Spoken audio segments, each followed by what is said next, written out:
Hello.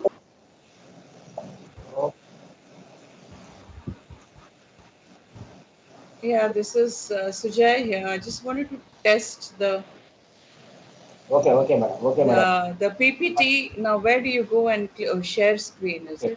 it? Raja, Professor Raja will take care of all these things, madam. Okay, Okay. madam. Thank you, madam. I am Sandipur Challu from HOD of Charlie. Okay. Okay. Good morning. Good morning.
Sujaya ma'am, good morning.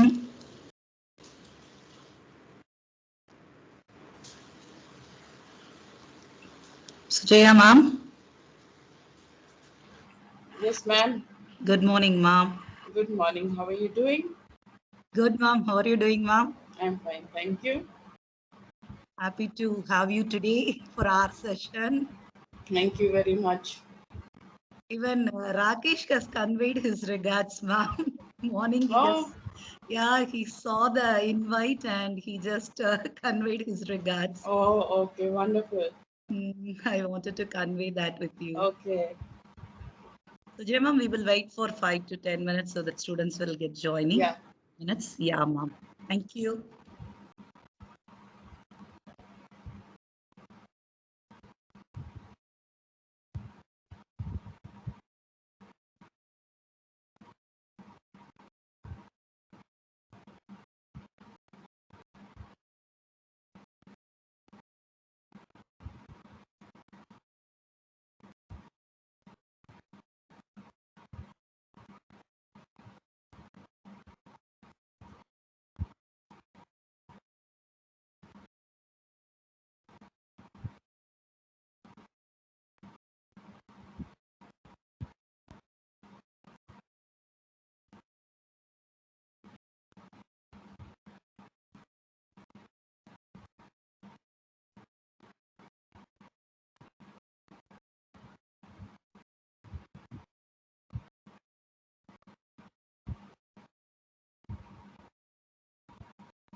We will start the session, I believe.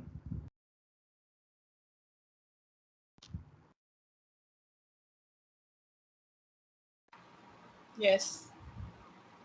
Very good morning to one and all present here. Yeah. Australia, are you there? One minute. Australia, student Australia.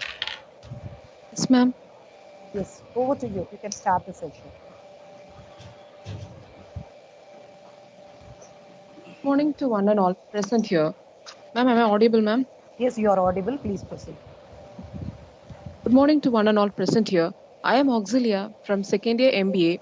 I am privileged to welcome you all to the Impact Lecture Series organized by SRM Valliyamma Engineering College, Department of Management Studies in association with Institutions Innovation Council on the topic Business Model for Entrepreneurial Success on behalf of our Principal Dr. B. Chidambara Rajan sir, Vice Principal Dr. M. Murugan sir, Head of the Department Dr. K. Senthamil Selvan sir, Convener of the event and Dr. K. Raja sir, Coordinator of the event. It is my great pleasure to introduce our chief guest, Mrs. Sujaya Rao ma'am.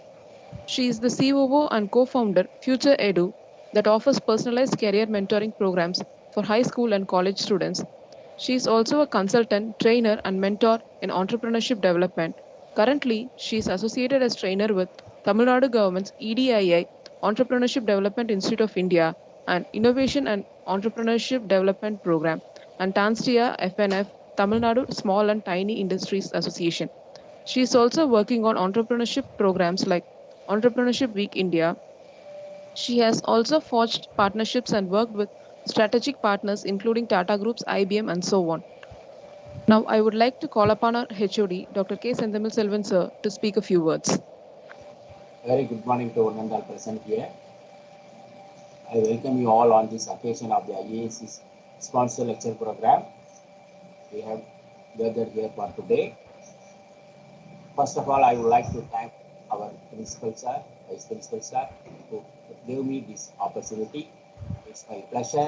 I am happy to welcome our morning guest speaker, Mrs. Sujaya Rao, COO co-founder, Future Education. Government of India has established the MHRD's innovation cell to systematically foster the culture of innovation among students community in all higher education institutions.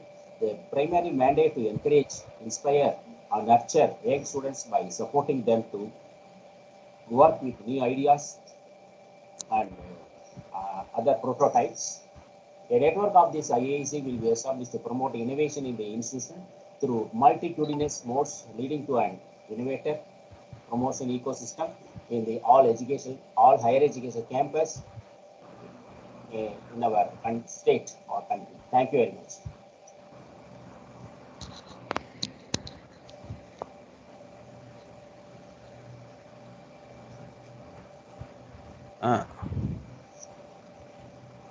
We can get started. Ma'am, just a minute, ma'am. Yeah. Good morning, ma'am. Good morning. Morning. I like to welcome you, ma'am, for this our program. Thank you, ma'am, for being with us.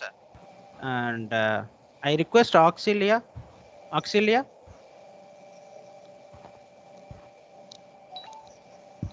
Hello. Just a minute, ma'am. I think she's not audible, Nanikram.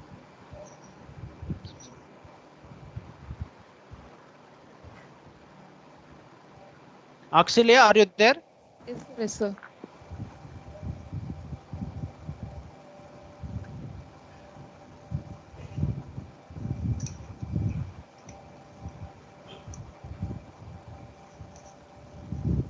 Raja sir, can we go ahead, Raja sir?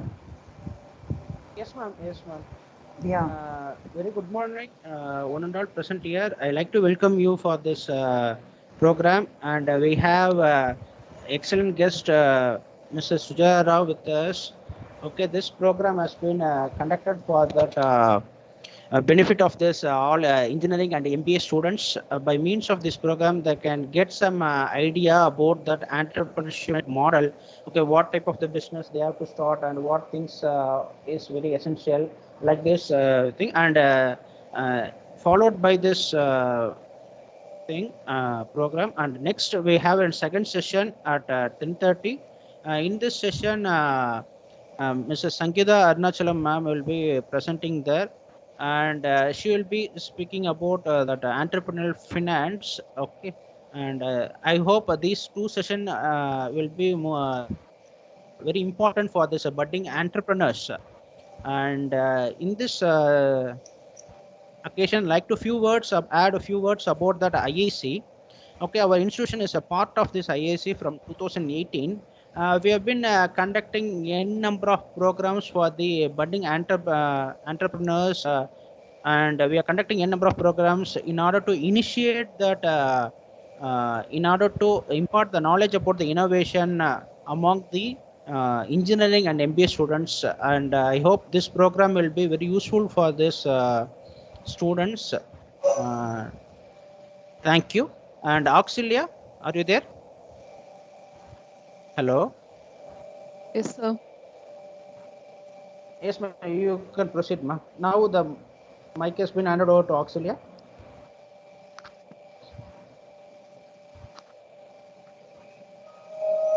It is my great pleasure to welcome our chief guest, Dr. Mrs. Sujaya Rao, ma'am, to deliver her speech. Over to you, ma'am. Yeah, thank you very much. So, shall I share my screen? Yes. Yes, ma'am. Yes, Yeah, ma'am. Yes, ma'am. I'll do Yes, ma'am. that. Just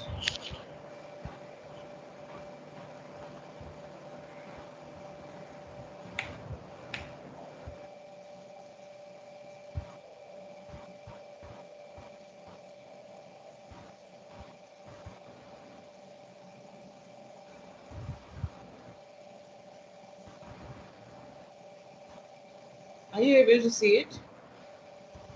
Yes, ma'am. We can able to see your screen, ma'am. The PPT you're able to see? No, ma'am. No, ma'am. Now it Uh, is visible, ma'am. Now it is visible, ma'am. Now it is visible. Yes. Okay. Yes, ma'am. Yes, ma'am. So when I'm showing you the PPT, my camera is off, right? Yes, ma'am. Your camera will be. Let it Yes. be Yes, off. ma'am. Doesn't matter. I don't want any distraction. It's okay. Okay, ma'am. Okay, ma'am. Yeah.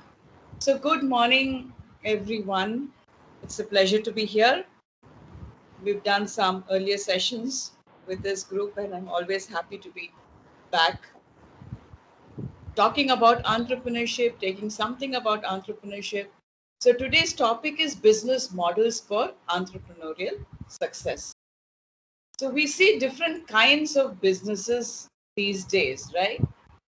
Now, I usually would like students to interact. Whoever is there, please, you can unmute, you can talk, you can discuss, you can clarify your doubts, and you can ask questions, right? So what do you think, when we talk about business models, what do you think business models mean? Anybody? Especially these days, you're seeing different kinds of businesses. So when you're talking about business models, what do you think business model is all about?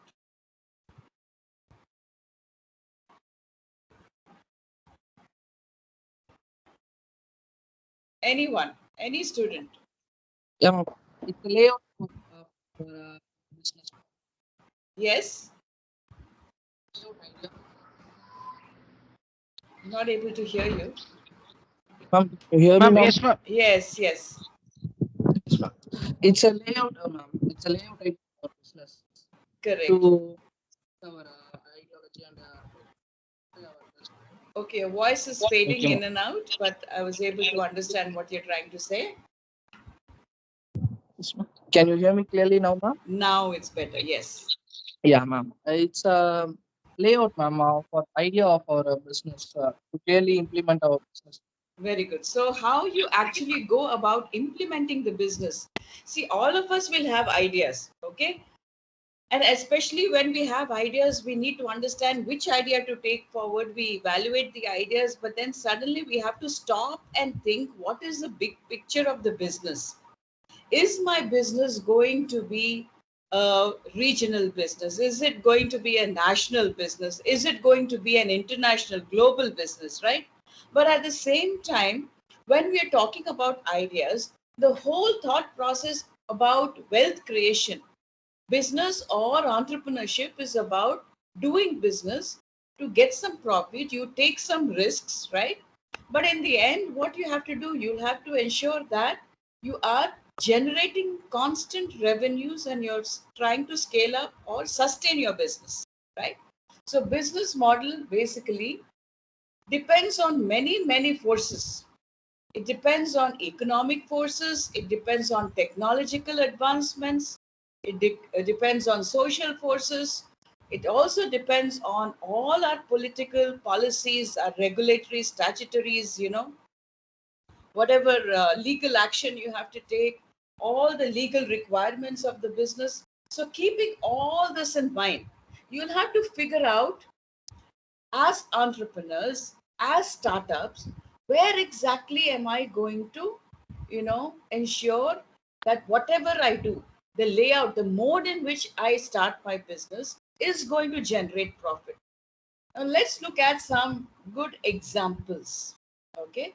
My question now, before we get into that itself, tell me different kinds of business models from your perspective. All right. Anybody now? What kind of different kinds of businesses have you seen?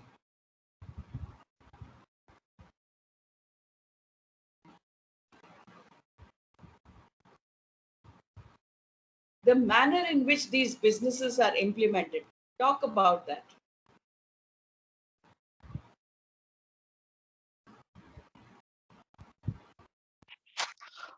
Ma'am, for example, photography is studios. Nowadays, photographies are done within home studios. Like they are setting up an home studio. Yes. Yes. They are allocating a separate space for photography and studio sessions in their home itself, ma'am. Very That's good. This is one model. Very good. Yes, Yes. Anything else? Very simply, whatever products you're buying, you keep that in mind and you think of the different kinds of businesses. Good start. Very good example. Anybody else? Is Amazon a business?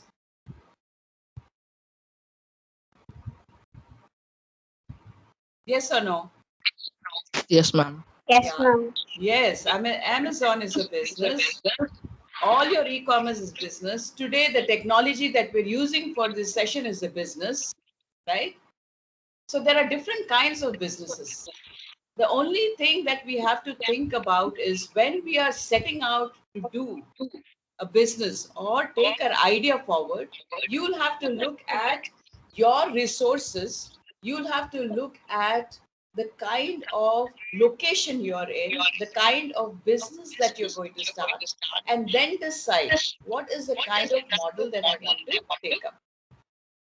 Now, let's look at different forces which have enabled different kinds of business even before the pandemic, right? All of you, even as youth, you were going to coffee shops, you were going to malls where cine complexes were. You were actually looking at all these food delivery apps, a lot of apps. You want to travel somewhere, there is Uber and Ola. None of this existed earlier. So somewhere down the line, people have understood that life can be made easier for a customer, right? And everything, the model that you operate in, has to be making life easier for the user. So it has to be more user centric. It has to be, sometimes it's a lifestyle kind of a business model, right? Keeping lifestyles in mind. Sometimes it's keeping technology in mind, right?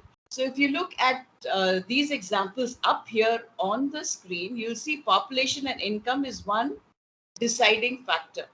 So with the increasing population, purchasing power is increasing with the kind of businesses that we're seeing today. So that gave rise to more cine complexes. That gave rise, now here in the city, a lot of them with loan offers, which is another business. People are purchasing two-wheelers, three-wheelers, right? Rise of cyber cafes, cine complexes. So what is being done to ensure that the population increase has the ability to generate more wealth. That is kept into consideration. You look at the social factors right now. You look at now, especially when we're talking about more thefts, we're talking about wellness, we're talking about healthcare, we're talking about husbands and wives, both of them working. You see the kind of businesses that have cropped up. Busy lives, home delivery services. All right. Thefts, we're having CCTV, we're having alarm security systems, cyber security, a lot of it, a lot of things are changing. We're looking at people who are very health conscious, especially these days. So gyms have become a thriving business, fitness centers, wellness consultants. This is another thing. Dance, different kinds of forms of art and dance to ensure that you stay healthy. All these are different kinds of business models, right? Technological advancements. When you look at how internet is spreading, how technology in the space of machine learning, artificial intelligence, robotics is increasing. The next 15, 20 years is going to be technology, huge technological advancements. It's going to be healthcare, it's going to be e-commerce business, right? These are the different business models one needs to think of, right? Online marketing, you look at improved communication. So if you look at these kind of businesses, right, you will see a typical flow. You will see a pattern, right? You will see a cycle. So it depends on the amount of wealth that exists, the distribution of the wealth, the purchase power. All right. You'll have to keep in mind the kind of country, the kind of expectations of customers, and the kind of policy and regulations which will make it easier for you to start a business. Finally, in the end, you see the government policies, whatever it is, how easy is it to start a business? How easy it is to have a company registered? How easy is it to pay taxes? And how much tax do you have to pay? Is there any concession for startups? All these policies and regulations are to be kept into consideration. So if you see helmet, seat belt, all this has happened. There's also another kind of a business model because of the malpractices. You look at ATMs, right? People now, if you see August 1st onwards, 2021, banking practices have changed. Why? Because there is a trend.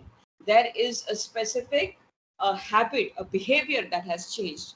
So keeping in mind all this, we think of different kinds of business models. Strategizer is an organization which has developed a tool called the Business Model Canvas. All right. Now, this will help you understand. As entrepreneurs, constantly we are looking at only at our product and our service.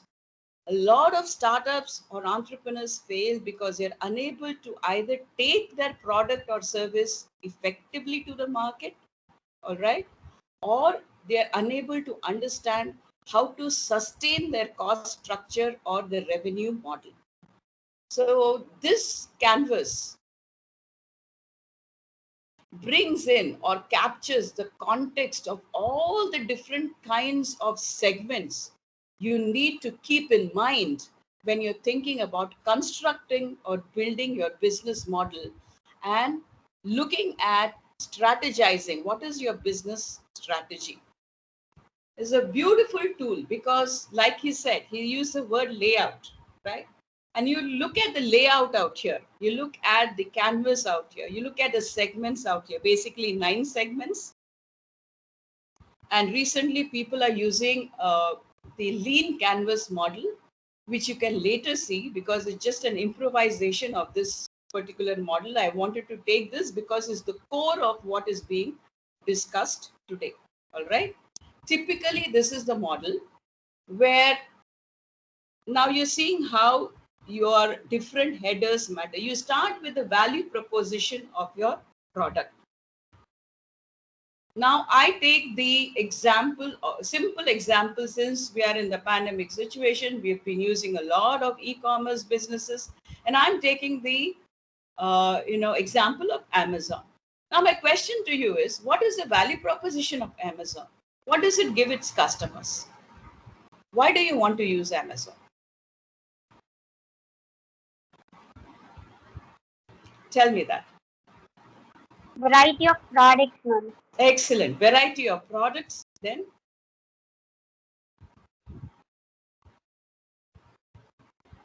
good, you're building it. Now you typically now take everything into consideration. Take the time from when you log in to the time that you purchase and you come out. Look at the different features and the benefits and talk about what is being provided and why do you want to use it.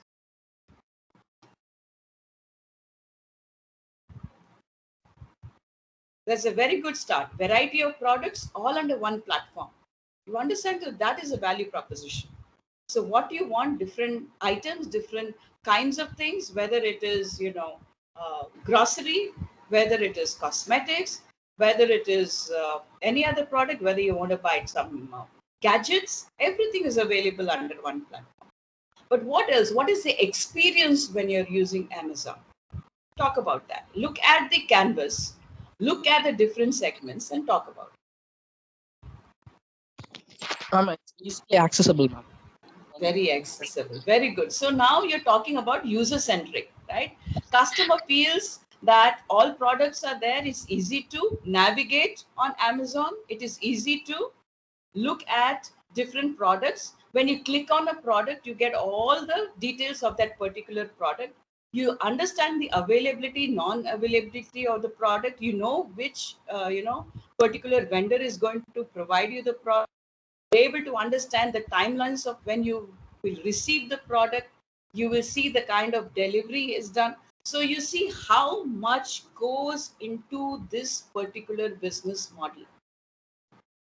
Let's come to another business, which is your food business. Look at Swiggy, look at Zomato. Let us also look at other businesses like McDonald's or Domino's Pizza, whatever, in-house with the setup. What is the difference in these models? Talk about that. Compare these models and tell me.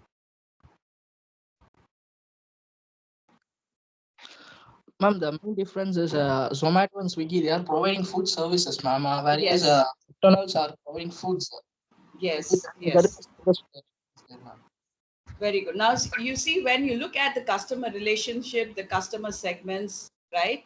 You look at Swiggy and Zomato, everything is to do with home delivery. So you have numerous restaurants on the platform, which are your different vendors. Now, for Swiggy and Zomato, their customers will be from a business point of view. All the vendors will be the customers and partners on one side. You and I will be the customers to whom the food has to be delivered on the other hand. The value proposition for the vendor will be different. The value proposition for us customers will be different. The platform is one. Partners and customers are coming together. All right. So this is one aspect. The value proposition here is the vendors get a chance to, despite whatever situation, able to deliver the home product. Someone is there to pick up and drop it at your doorstep, right? And the technology advancement has made it possible. The ease of operation for both sides has been done using some kind of an app or technology. All right. Now, in this is a value proposition from both ends. Now, when you look at the canvas, there are typically 9 segments, which starts with the value proposition. What is it that your product and service has to offer? Secondly, you go and understand whom are you offering it to? Why will someone buy it from you? Now, that is the aspect where you have to understand how do you sustain and how do you maintain your customer segment, which means first, what are the number of customer segments that you have? So here in this business, it was Swiggy, Zomato, it was different kinds of people who are their customers, right from the vendors, the different restaurants, to the customers, to the different locations. Everything is included, right? But you'll have to retain. So there is a constant data that needs to be analyzed. And I'm bringing all this because later on, when we discuss different business models, you'll understand how we will, recap and go back to what is being discussed right now. All right. So here, data plays a main role. So you have technology on one side, you have a platform on the other hand, you have location, you have devices, all right? Customers are there on the other hand. Now, sustaining customers will mean you need to understand why they are buying what they are buying, why they want to pay you that much, what is the ease of operation, what is the ease of making their life much better because of your product or your service, right? So, who are your customer segments? What is the channel of distribution? If you see channels, it is how you are taking it to the customer. So, vendors are given a platform, customers are, having the app where they're able to kind of order and the food is delivered back to them. You look at typically Domino's Pizza and McDonald's, there is you go to understand a specific environment and an atmosphere. So there the model is very, very different. So you come in, you go to Starbucks, you go to any cafe, coffee day, whatever it is, cyber cafe, right? Different kinds of models. You go to the place. So this is a go-to place. And when you go there, what is the model? You don't just sit and order. There is self-service. So there is innovation that has taken place in that model. Earlier, when you look typically at a Sarvana Bhavan or when you go to earlier years ahead, when there was woodlands and all that, people used to go, they used to sit there and you can order your food, someone will come and take the order. Now innovation has happened in the business, all right?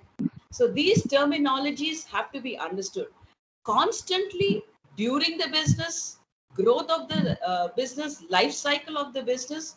People are saying be creative, be innovative, bring in technology, try to see how you can have the ease of business done, right? So in innovation, you see self-service, right? So you go there, you see what you want, you order, you pay up. All you have to do is go back, sit on the table, and your food is coming to you. But it is in a system, it is within a specific environment.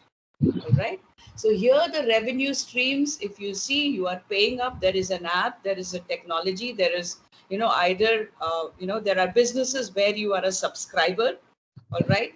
There are businesses which take in brokerage. There are businesses which take in commission. There is direct to the customer business when you run your shop, when you have your organization, right? So these are the different kinds of things when you consider the market, right?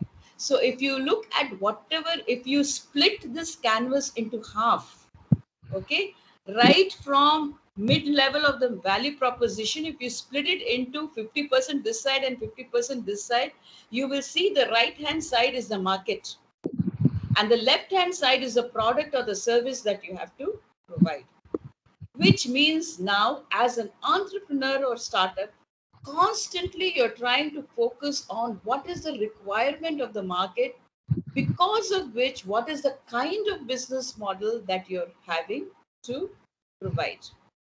All right. Now you see the businesses that we just discussed. Now my question to all of you is, who are the key partners? What kind of activities will happen in this business daily? What are the key activities and what are the key resources? What do you want to ensure that this happens in a very smooth manner, structured, processed, systematic manner without affecting any line of business? And what will come under the cost structure? This is from the entrepreneur side. On the product and service side, take any business and give me some idea of what will be your daily activities, what kind of resources you will use.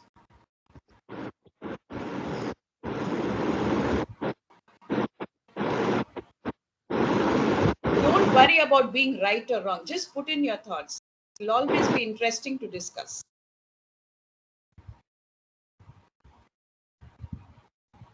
Who are the key partners for any e-commerce business?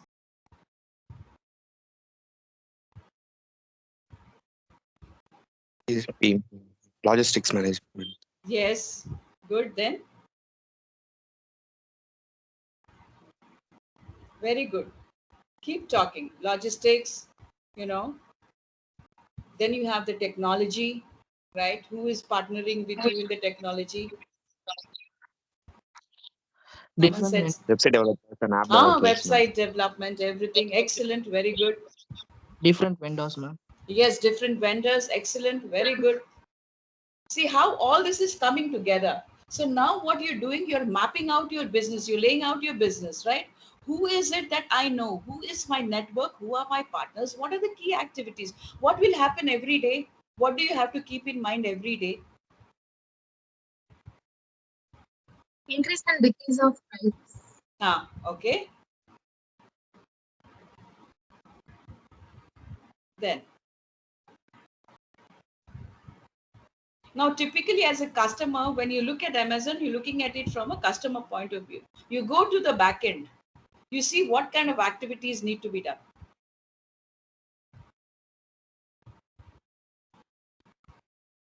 Updation of services, expansion of services, Yes, and bringing new features in that. absolutely. Very good. Constantly, you're trying to see how easy is it for the customer to use, what are the features, navigation, constantly expanding, bringing in new vendors. Very good thought process, all of you. You're getting the hang of how to look at a business model. Then, Bringing new features so that other platforms will be other platforms customers will be brought to our customers. see, you're constantly keeping an eye on competition.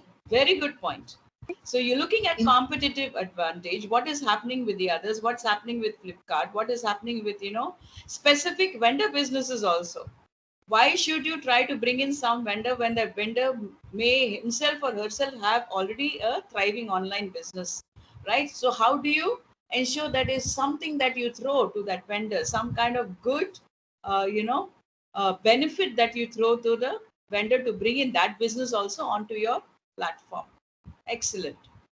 All right. Now, if you look at use any business that comes to your mind, from your side, give me an example and try to elaborate some of the features from this canvas. Who will do that? Just even if it is one or two aspects of it, talk about a completely different business and tell me what you have understood from this model. How will you relate it to that particular business? Take a completely different business.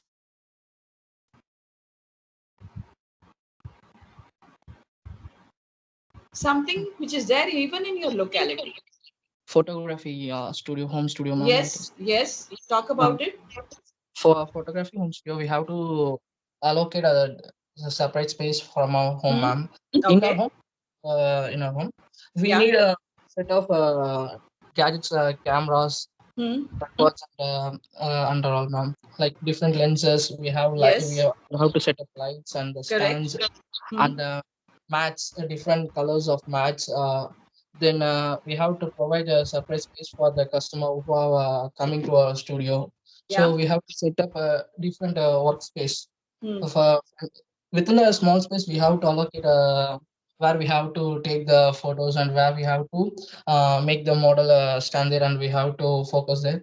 And we have to set up a system separately to for the post production, pre-production facilities. And we have to provide some space for our customers to make ready for the photo shoots, like makeup, trial room. Yes. All right. Now you've spoken extremely well about the product and the service side. Now take the same model and go to the market side. How will you reach out to the market about your photo studio? Anybody can contribute to the thought process. Ma'am, by advertising. Okay, advertisement. Talk about few channels of, how you will advertise. Where will you do it? In TVs. Okay. Instagram. By giving pamphlets. WhatsApp. Pamphlets, WhatsApp, Instagram, good. Flyers and banners, mama. For home studio, we can cover our neighborhood by giving some flyers and brochures. To the customers, we also give some brochures, ma'am. Okay, good. So you're handing over some brochures. Introducing the products. Yeah, Mainly, talk about it one by one. Introducing the products by the celebrities. Okay, all right. See, I like the different kind of thoughts that have come in.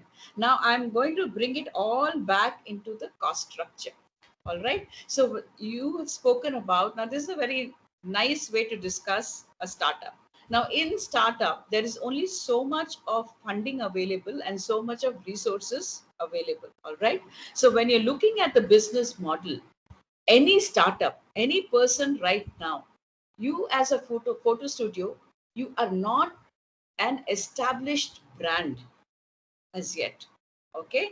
So the thought process behind it is to get into the market. Now, this is where 90% of the startups fail. And I'm bringing to your, attention that we think of different kinds of big things. But when we start up, we have to be very careful about the resources available, the monetary aspect of it, the availability of funds, the initial market that we need to tap and sustain. So if you look at pamphlets, flyers, doable. If you look at advertisements on TV and bringing in a celebrity, that will happen years later when you are an established brand. Right now, you cannot afford crores. A small timing on TV, a 2-minute, 3-minute ad, also you see how many lakhs it takes. We cannot afford that. But what is freely available to you right now on hand?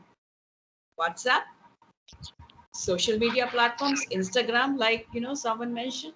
So how do you ensure that you're able to spread the word, increase the visibility? A little bit of flyers, banners here you can do it within the neighborhood, doable. What he said also about handing over pamphlets to the customers who come, who can spread the word and build the network, that is also an excellent idea.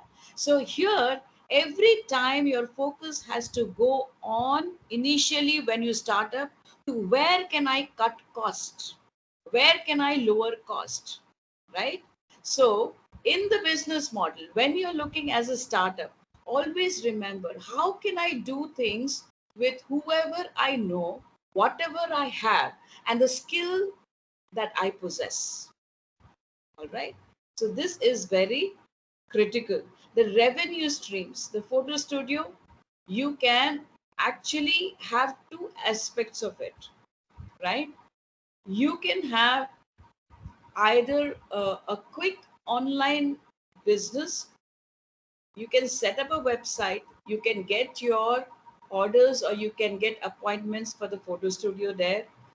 When you advertise or when you place pamphlets in stores or whatever, or distribute it, people will call you, then you can get appointments.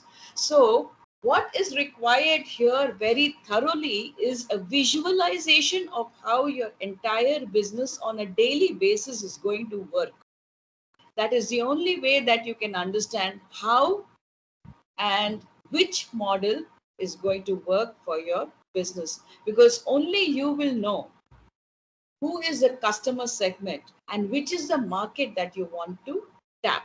Now let's look at each of these. You see how the product is on one side and the market fit on the other, which means you have to see the types of fit. What is the business model fit, right? Is it scalable? Is it going to be a small and medium business? Are you looking at doing it, sustaining it, and then growing it globally or nationally or regionally? What is your type of business? Is this something that will solve the pain point or the much required want and needs of the customers? How and why? Identify the relevant market, right? Because you'll have to sustain that market. There will be competition, like Simon. Constantly try to see what's happening in the on the other side and see how you can try to gain those some of those customers. That is trying to take it from competition or making the competition irrelevant. No matter, competition is not going to stop. The same business will be done by 10,000 other people. But how do you be unique in your business model? Where is the uniqueness? That is your value proposition. All right. Product market fit. Are the customers positively reacting to the value proposition? Will they say, okay, yes, even if you charge 5 rupees more, 10 rupees more, 1,000 rupees more, are people going to come to you? What is it that you have to provide? What is it that you're giving them? All right. So let's look at each segment. Each segment, you will see the customer segment. Who are your customers? Now you have to do a persona of your segment. And this is something very interesting. You will be surprised to know. I will give you an example of Uber Eats. I don't know how many of you have tried Uber Eats or ordered Uber Eats or whatever. I didn't know of this feature until I went and sought or did some research on, what kind of business are there on different platforms, right? When you look at Uber Eats in the US, there is a specific team, all right, which pays complete attention to the customer segment. On one side, they are looking at the restaurants of all the countries, of all the cities, all right. That team keeps traveling to different countries and different cities only to taste food. Can you beat it? I was shocked when I got to know. They go to these places, they want to understand. Now, this is data analysis. They want to understand which restaurant is being, tracked more. Why are people going to that ordering from that particular restaurant? Why is it that, there is a specific menu item on that restaurant which is being, ordered more frequently? What is the timing usually this happens? How is the delivery that is happening? So people go and understand it, step into the shoes of the customer who is ordering, to whom it is delivered. They also go to the restaurant to eat and see why the customer is so intensely interested in this particular menu item. Fascinating. So that team is traveling all over the world, going to different countries, different locations, testing and trying out stuff. Again, you'll have to understand your customer. Now, there are businesses, you will be surprised even in India, who do a lot of persona verification, which means what does your customer look like? What is the age of your customer? What is the gender of your customer? What does your customer have as a lifestyle? Is your customer more interested in social media? Is your customer more interested in finance? Is your customer more interested in going out and buying things, or is he or she a typical online buyer? These are the characteristics that you need to understand. And let me tell you, there were some sessions that I was doing, and there were sessions where students were presenting their business plans and their business ideas. Okay, most of them had not thought of market research. My sincere advice to you is never get into business or never bring out a product. Don't even think of it unless you've done your market research. The last couple of months, I have been involved in a market research company, a friend's company. I've done some interviews for real-time market research. Very interesting. I've done it for Tatas. I've done it for, these snack bars that you see, right? That you have, the energy bars that you have, what do I say? I forget the names of that, but when you feel hungry, you snack on it, right? Now, when you talk to the customers, you understand the perception. Please understand, it's not the real product or the real service, it's the perceived value of what you have to provide. Some people are so emotionally connected with the product and the service that they will not think of anything else. When I was talking about competitive energy bars and all that, they refused to, even think of it. They said, I like the packaging, I like the color, I like the ingredients in this particular bar, and I will eat it. I don't know. I don't even want to look at anything else on the counter when I go to a supermarket. Can you understand your customers? So market research survey is very, very important when you plug it into understanding how you're going to bring out your business model. All right. Who is the key customer? What is the characteristic behavior aspect of that customer? Right. And what is the information that you want to derive? Because customers will tell you, expectations will be there. Now you're only a startup. You have resources and the funding only to start with the prioritize expectations of the customers. Every customer will give you 20 things. I want this, I want that, please give me this and I will purchase it from you.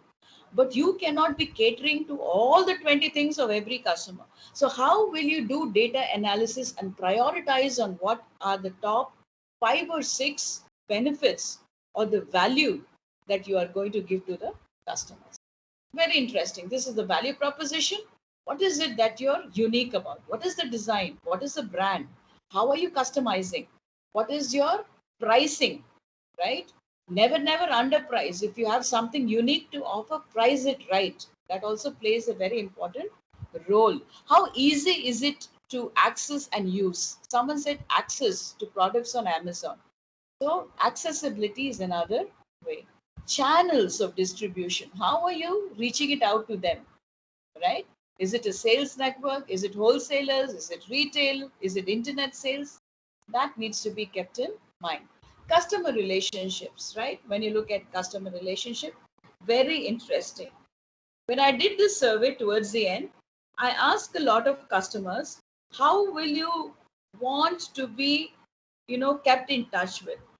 We have social media these days. WhatsApp is the easiest thing. Every business is being done a lot on WhatsApp. Or do you want emails? Or do you want calls from the company asking you how you're doing, maintaining that relationship? Over 90% today would have said, WhatsApp, social media, because a lot of time is spent on WhatsApp. All right. Easy to respond, easy to receive. You have calls, you can, create groups, you can do whatever. Right. So this is another way of looking at it. The revenue streams. I'll give you a very simple example with the pandemic. There were 2 or 3 housewives who connected to me and asked me for how to grow the business model. Now they have catering services. So during the pandemic, a lot of housewives in specific localities within Chennai have offered home food catering service. Now they cannot be preparing it themselves. So there is a subscription model, which means they create about 30 or the maximum amount of people that they can get into a group on WhatsApp, which means over WhatsApp, this entire model is fitting. You have a set of 20 to 25 different catering service providers. And then you have 100 to 100 customers who are logged into your WhatsApp group. So every time, so the service providers pay a monthly subscription to this housewife, and the food automatically, the chef's details are there on WhatsApp, and the customers, whoever wants to order every day, is ordering, getting the number, connecting to the service provider, and making their order. So on both sides, there is subscription money. That is the revenue model that is being collected. Now, every day you see, I was just to test and try, I was part of this model.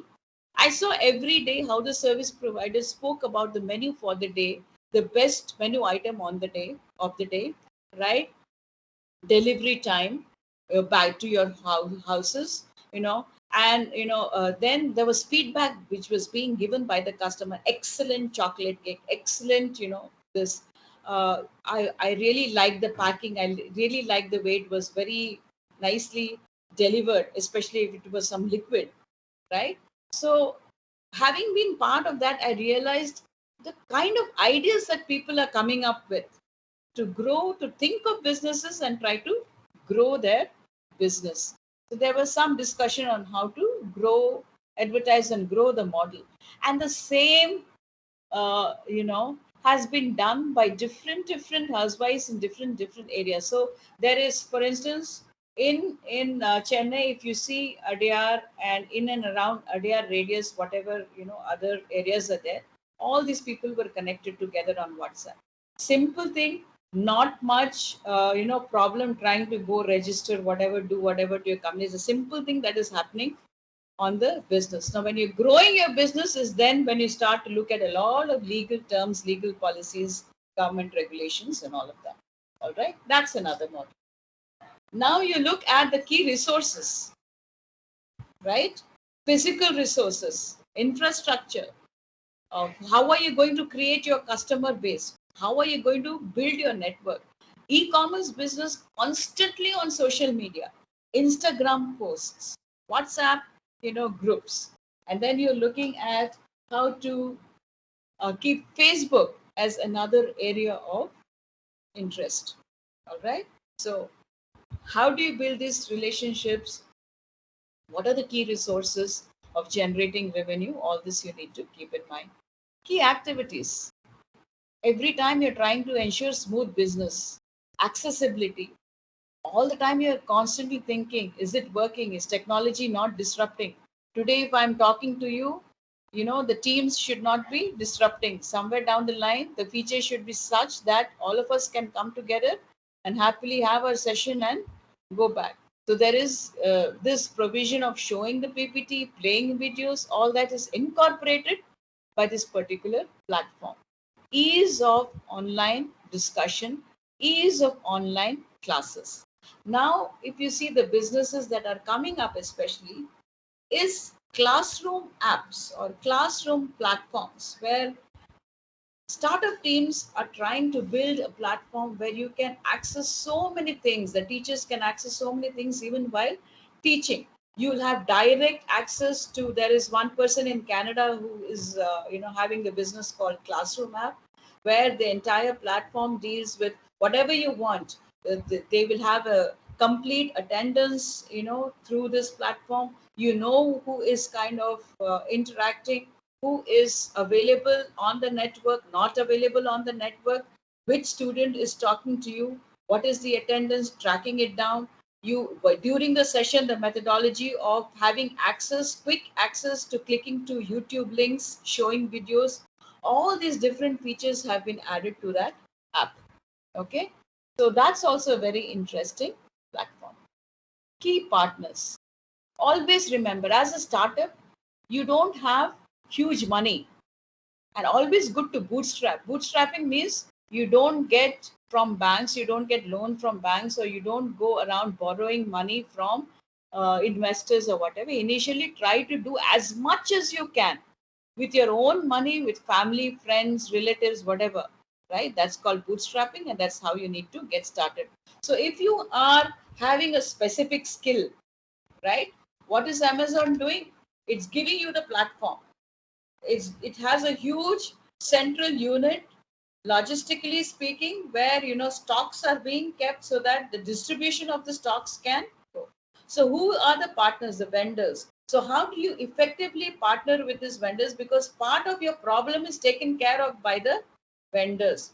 So the vendors' headache is to kind of launch that. They use their services and ensure they do the packing, they do all the sales part of it, and they're able to deliver the product to you.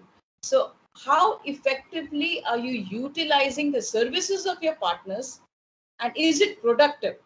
Are you cutting down some cost in your organization only because you're partnering with someone else, right? So someone else's skill in a specific area and the amount you would have taken to acquire that skill and continue business in your own idea would have taken much more capital. To reduce that, to reduce the resources from your end, you are very smartly and very productively trying to connect to different partners so that a portion of your business headache is taken care of by them. All right, so that's the way you look at it.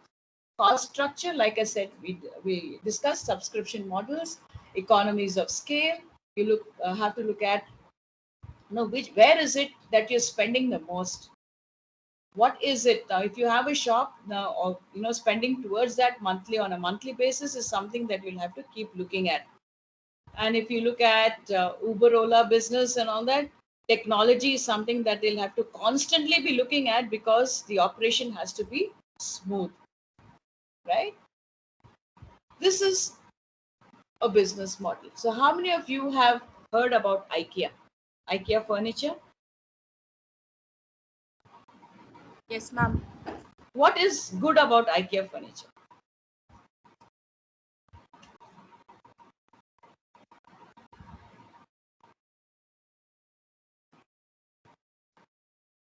What is different, unique about IKEA furniture? One of the largest in the world. Huge facility in Hyderabad. Great shopping experience. You can spend one whole day there.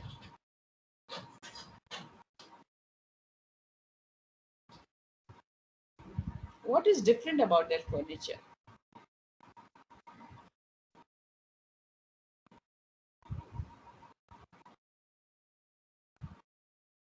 Anybody? Ma'am, IKEA have different varieties of Varieties, yes. in a vast way, ma'am. Like Yeah. they are providing different kinds of woods, like also, ma'am. Hmm. So when you're talking about varieties, interesting. When you're talking about variety of furniture, then what are you talking about? You're talking about how easy it is to use that and how to save space. So they've come up with the DIY, which is the do-it-yourself furniture, different kinds of what do I say? Uh, a table which can also work as what do I say? A platform for using something else. Or if you have a sofa come bed, or the kitchen appliances, the racks that you see, the bookshelf that you see, which can open out into something else. All these different kinds of innovation that has happened, space saving schemes that have happened. So if you have a small house, how effectively you can have a furniture which you can use at different modes of the day. In the morning you can use it as a sofa, in the night you can use it to sleep, or you can have a kitchen appliance during the day, it will serve as something else, and you can just kind of fold it and you can put it away after you are done with it. So this is the kind of different ways in which IKEA has catered to different segments. I want you to look at this particular business model. Very interesting business model. Affordable home furniture, do it yourself, easy to assemble, easy to transport furniture. You understand how much it takes to transport heavy furniture. So these are made out of different materials, which is easy to maintain, easy to use, easy to stash away. And the IKEA experience, right? You see, when you go to an IKEA, you do shopping there. There is a restaurant. There is food court. There is childcare on the site. There are dining options, right? So one whole day, like you go to a mall, people spend there.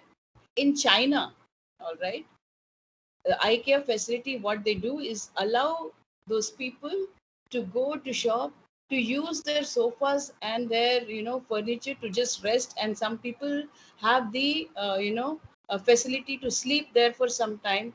So through the day they're enjoying the entire IKEA experience.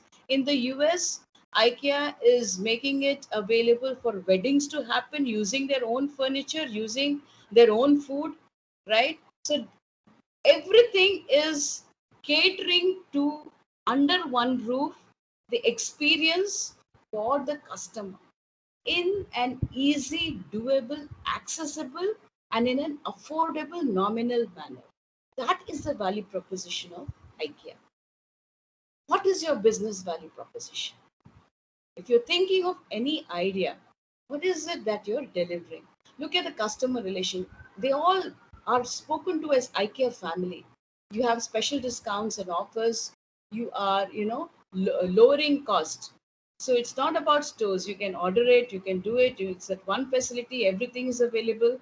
You can assemble it, very well. Someone will come and do it easily for you, right? There is restaurant, there is childcare, customer segments, cost conscious customers, college students, small business. Every customer is, under any specific segment out here. You see the kind of large market that they're catering to, right? You look at the lifestyle or the story of IKEA from the founder point of view. Go back and try to see where it was founded, who founded it, and how did it happen in a small manner. Today, such a thriving big business. Look at the channels of distribution. Okay, superstores are there, catalogs are there, email subscriptions, and stores website is there. They've covered everything, on ground, online, offline, everything, right? Look at the key activities. So every day they're designing modular furniture, they're manufacturing the furniture, so they're constantly looking at what material to use, advertising, marketing, and the services. Resources, physical infrastructure, and the labor, skilled personnel for creating that. Key partners are all those who provide the raw materials, resources, wood makers, manufacturing firms, transport, delivery companies. You look at the revenue streams, furniture sales, food sales at restaurant, very smart. Huh? Then you look at the service fees, delivery, assembly, everything, right? Accessory sale. You look at the tools, the towing equipment, everything. All that factor cost is put into the cost structure, which means you are going to be spending on labor costs, raw materials, manufacturing costs, advertising costs, and transportation costs.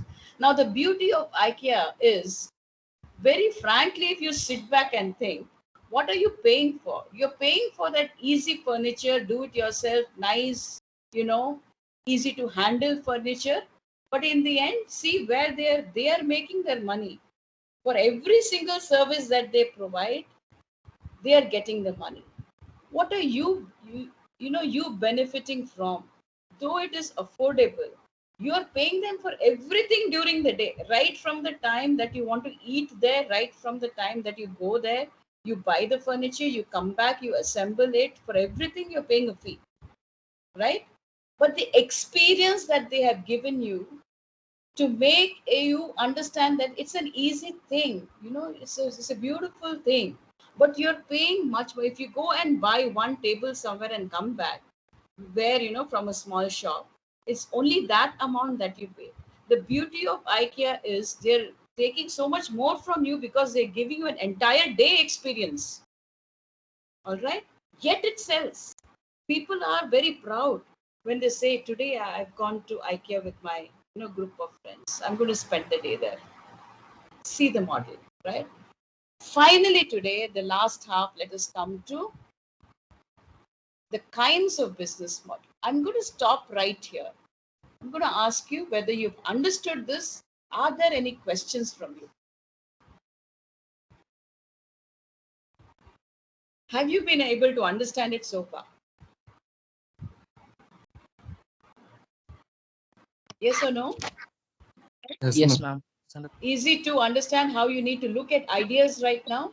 See the different kinds. If you do this canvas, whenever we work with students, help them understand their business idea and business plan, we give them different kinds of these canvas. There is a business model canvas, and even when you look at the value proposition out here, there is a separate canvas only with value proposition, where you can look at the product side and when you have to really work on the customer front. Very interesting when you're trying to build the business. Now let us come to different models. Okay, let us look at the different business models for success, and this is the topic for the day. The whole idea to make you understand how much goes into a business model is to help you come back towards the end, to help you understand what are overall, when you look at a business, what is the kind of model that you're seeing. Now you see, there are about, I'm going to be discussing very quickly about 9 different models. Very interesting models, right? The first one is called the servitization or the subscription business. with the pandemic, all of you, I'm sure, will be on Netflix. Yes or no?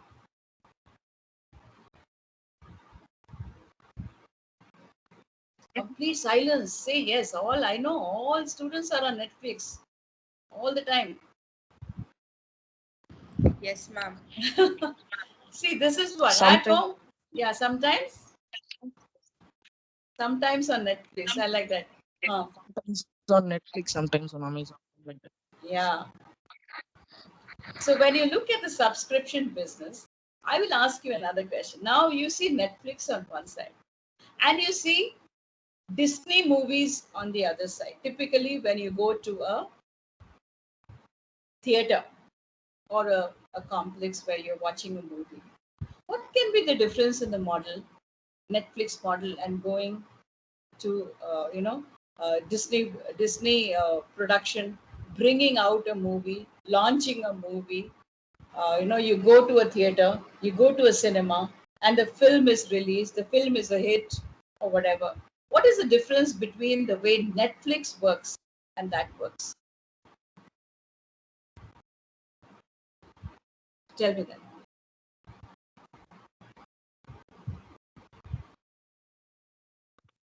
Mainly the Traffic. genre, the the way Yeah. they are choosing movies to publish in their sorry, ma'am, in their websites now. Okay. Whereas Disney on shows Disney related movies and star related. Netflix is a joint venture for many production companies. Netflix itself is a production. They are producing movies and online web series like that, ma'am. They are choosing distinctive set of genres of entertainment related movies. Excellent. Very well said. Very good point. Someone else also was talking about their thoughts. Anyone else wants to add on? Who wants to add on? So you see, as an example, when you look at Netflix, now Disney produces a movie, releases it, and the movie is either a hit or not a hit. Netflix, on the other hand, very intensely data driven. All right. So when you're streaming movies or when you're having the series of things, they're constantly analyzing data to see what kind of movie you have watched. What is the number of customers, what are you happy subscribing to, how much are you willing to pay for that, understanding how exactly stream meta movie or series, whatever you have used, right, whether they are you watch something fully, you watch something halfway, they want to know everything about you, your entire data, as you keep watching Netflix movies, is there on Netflix with them. So constantly you will be seen there. So if you are someone who watches action movies, or is someone who watches horror movies, the kind of the kind of advertisements that will come on your mobile or whatever will be typically that, because now they know who your customer is, right? So that's the subscription business. Now, when you go directly to a customer, right, that is a different business. But when you are trying to pay up some amount, subscribe for the services, that is called the subscription business. Now, you look at a typical platform based business. Platforms like Facebook, platforms like Uber, Airbnb, right? When you look at all these, what kind of businesses are these? What is involved here in Facebook? What is happening on Facebook? Take Facebook. All of you are on Facebook, right? How does this business work?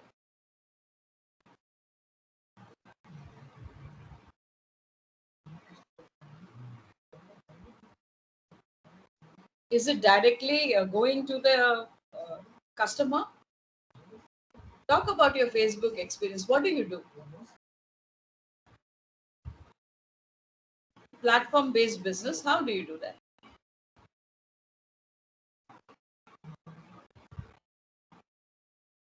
Talk about the process. Someone talk about the process.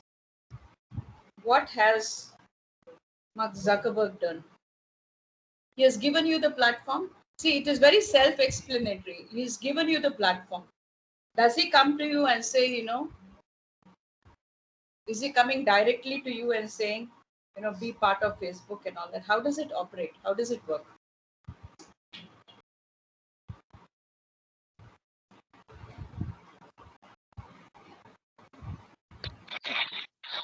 Ma'am, it's generally for the first social media. I think, ma'am, it's a first social media platform on the internet. Like we can share everything, and we can update the day-to-day life, and we can connect to people which we can't able to meet in real life. Yes, absolutely. That's the main thing, ma'am.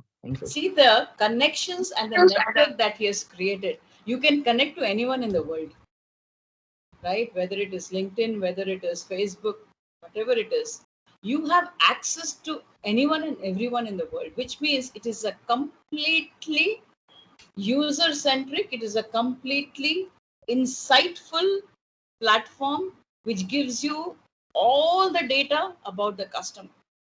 So you are seeing, even legal issues now. People are talking about Facebook having sold the data and all that, for to other platforms to make money. All these things, why do you hear? Because there is so much data analytics that is going into this particular platform based business. So very easily what they do is create a platform. They bring together different people to meet on the platform. So that meeting part of it, that connection part of it is constantly happening all by itself. They have only given you the tool to connect. Connection and all is happening easily by itself. It has grown into an enormous phenomenon.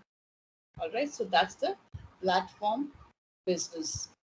Parties come together, interact together, use a platform. Now, the social authentic business is a typical business where you see an office, where you see a hierarchy, where you see a CEO, and where you see, vice president, complete organizational structure, which means it is a, typical business that is run. The CEO and the others are the one who are going to be seen on social media platform. If you look at the typical Ambani business, you will hear about the Mukesh Ambanis and everyone, but you will not be hearing about anyone else in the office. The employees will be the brand ambassadors of the business, but the spokesperson and the person highlighted will be the top management. Right? When you look at Tata's authentic business, you will hear a lot about Ratan Tata, you'll hear a lot about other people, but the employees will be fully brand ambassadors, Tata ambassadors, but they will not be seen or heard so much on social media. It will be the top people who will be presented as marketing aspects for their business. Then you look at the employee-centric business. You look at, how Google works, right?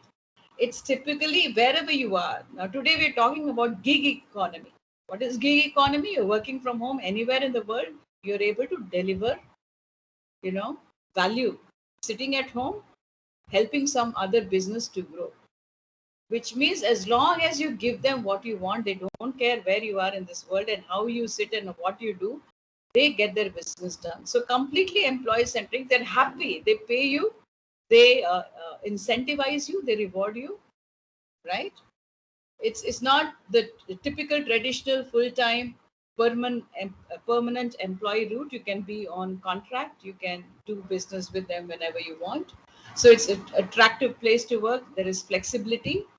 So that is the kind of example when it comes to employee-centric business. Partner-centric business. All right. So companies together work. Typical, very self-explanatory. It is partners. Two companies come together. They discuss, which aspect. So you partner with someone as a web design company, or you bring in a digital marketing expert company to work with you. You bring in external trainers. All these are partner centric. Today, if I am part of a startup, if I am an entrepreneur, then if I am doing a business which about education services, I do career mentoring.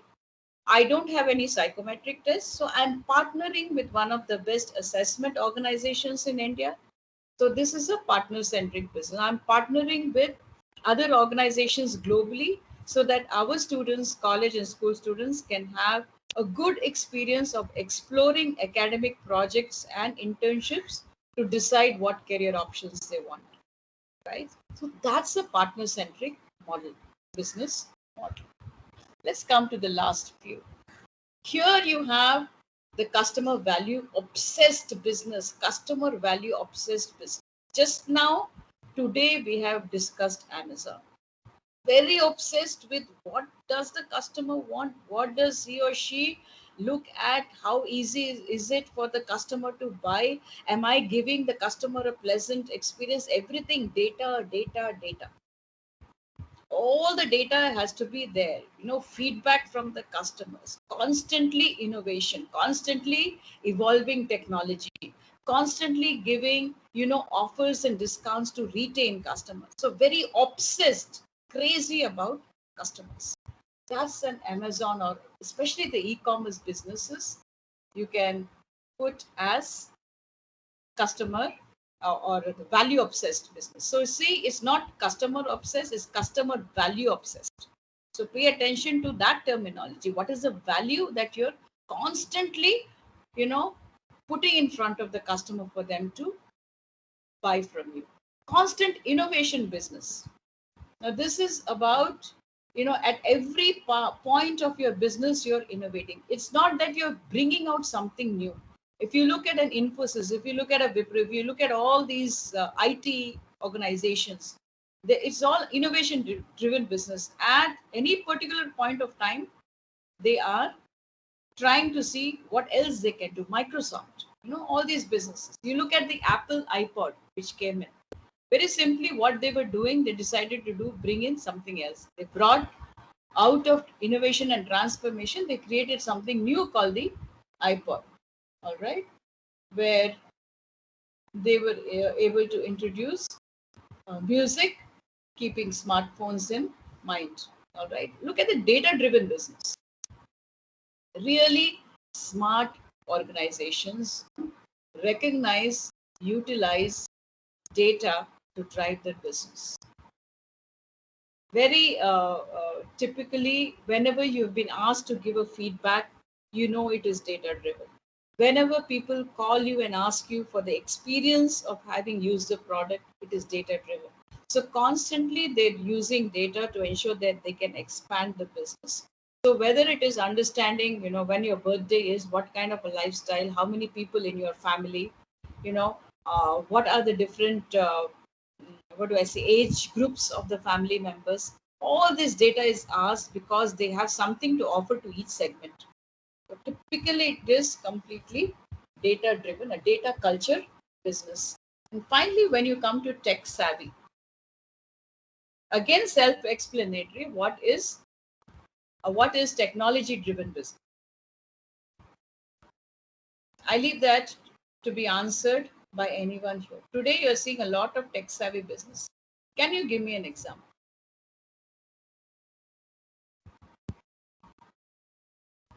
We have 2-3 more minutes. Give me one example of tech savvy. We've already spoken about it, but you can also talk about it, give a new name, which is completely tech savvy business.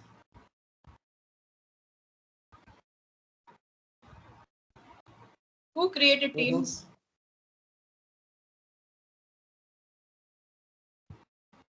We're using the platform right now. And someone spoke, I think.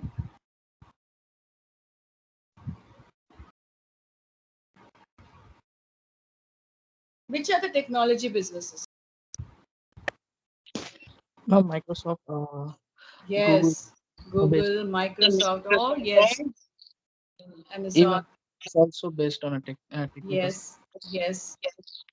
Very good. So when you're looking at all whoever is using now talking about machine learning, artificial intelligence, blockchain technology, all these are technology driven businesses. And if you look at the thriving businesses, people have segmented these mainly into these 9 categories to ensure when you talk about business models, you also talk about, typical traditional business models like franchising, right? When you look at the different joints like Pizza Hut and all that. That is a franchising model, but it is also innovation driven. It also infuses technology. So there can be multiple ways of looking at your business model. So today I would just want to summarize and end this session saying that when you're looking at business models, try to do in-depth research on the value proposition for what you have to offer to business to the customers. What is it that you want to do within the boundaries of starting up with availability of team members, resources, money, skills, experience, and the knowledge that you have. All right. So I just end this session here. Any questions, please free to ask.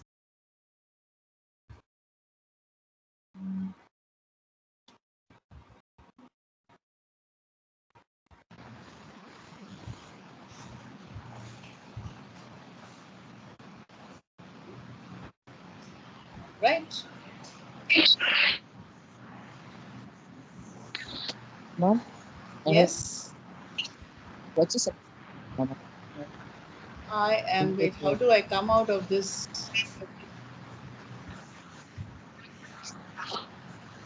How do I stop share? Wait, I'll have to go to this and then say stop share. Okay.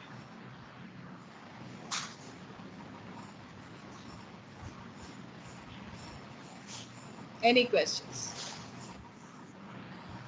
Ma'am, successful after we have done an in-depth business plan. Oh, how do we? How how much can we trust this now? So the How much can you? how much can Yes. we trust Canvas Yeah. model after we See, have conducted in-depth the business model, research like see, you have to have some control over what you do. Business is always unpredictable. But if you're able to do a thorough understanding, your starting it, point is not going to be a problem. it's not, our business always be an unpredictable and independent one, ma'am. Sorry, Yes. mama. It's a depend based on a customer, based on an Hmm. environment, Hmm. and based on the factors in which we have we are doing some campus modeling. Like we have some we have been through this last 1 hour. How Hmm. much can we like when I'm going to start a business? How much can I put a trust? How much can See, I your do? trust will come from a principle called, I would urge all of you to go and look at something called effectuation. If I had the time, I would have taken it quickly. But somewhere down the line, you will have to estimate how much you're willing to lose. So if you're a startup and you're investing 1 lakh, I'll give you a quick example. If you are predicting business, in case out of that 1 lakh that you've invested, you're willing to lose say about 20-30,000 initially, and that is the ballpark, that is the limit that you have kept as an estimate for losing out on. You lose that is some part which during the business you've lost. If you keep losing out on the investment, then it's a problem. You have to sit back and think. If you're able to keep that limit to that affordable loss that you have predicted, so somewhere down the line, that is something that you'll have to estimate. Please look up the principle called effectuation by Dr. Saraswati. There are 5 principles. That is something that we include in entrepreneurship, after which we actually take business models. But please look that up. That will give you an understanding of how to look at, she has interviewed 25 successful entrepreneurs to come up with how you take decisions when business is not predictable. So this affordable loss aspect of how much you're willing to lose has to be a key factor in helping you decide whether you're going up the right path or not. Okay. Hope I've answered your question. Yeah, ma'am. Thank you, ma'am. Yeah. Anything else? If not, I think there's another session that you have. I wish you all the best. Thank you so much for your patience and attention today. I hope this has been a helpful session. Thank you. Thank you, ma'am. Thank you, ma'am, for your wonderful session, ma'am. Thank you, Sujaya, ma'am. Soon we will Thank have you. this in our Yes. campus, ma'am. Thank you. Yes, certainly. Thank you. I'll leave now.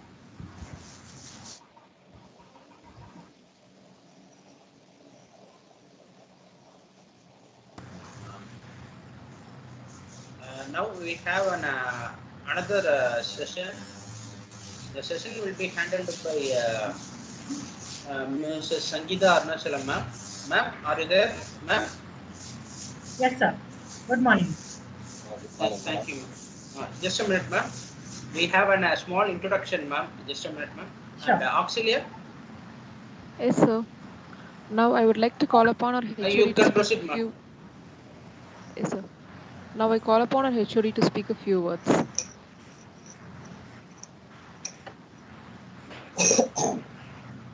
I welcome you all on this occasion of second IAC Sponsor Lecture Series program gathered here.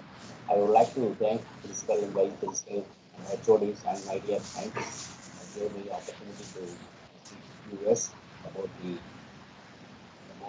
IAC lecture. In this network is will be very established to promote the innovation in the institution through multitudinous modes leading to an innovation promotion ecosystem in the country. Thank you very much.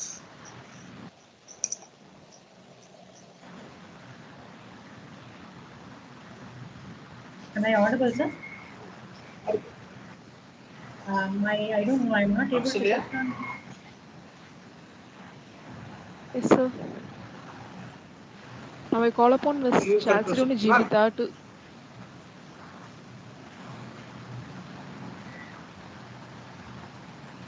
Now I call upon Ms. Chalcedony Jivita to deliver a speech.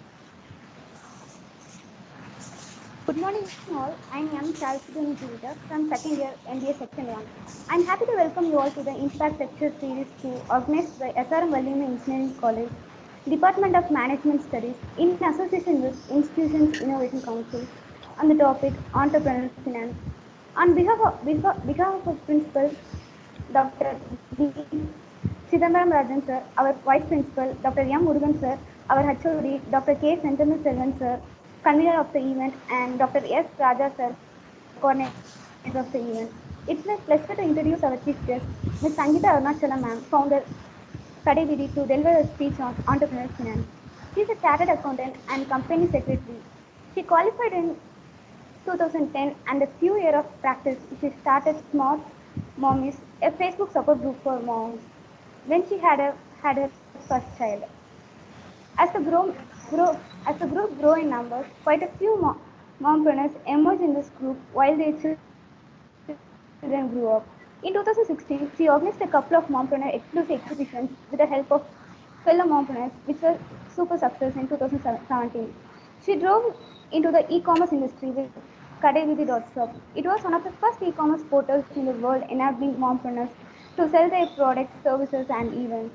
She is on a mission to create financial interdependence and careers for 1 lakh mompreneurs across the globe. With a, with a customer base of more than 50,000 people and hundreds of mompreneurs, Kadevidi has evolved into the mompreneur program, which trains mom in various fields like sales, branding, expertise, marketing, and much more. Now we welcome Ms. Sangeeta Arunachalam ma'am to deliver her speech. Over to you, ma'am. Thank you very much, ma'am. Very good morning, everyone. I am having some problem with switching on my video. Have I been muted?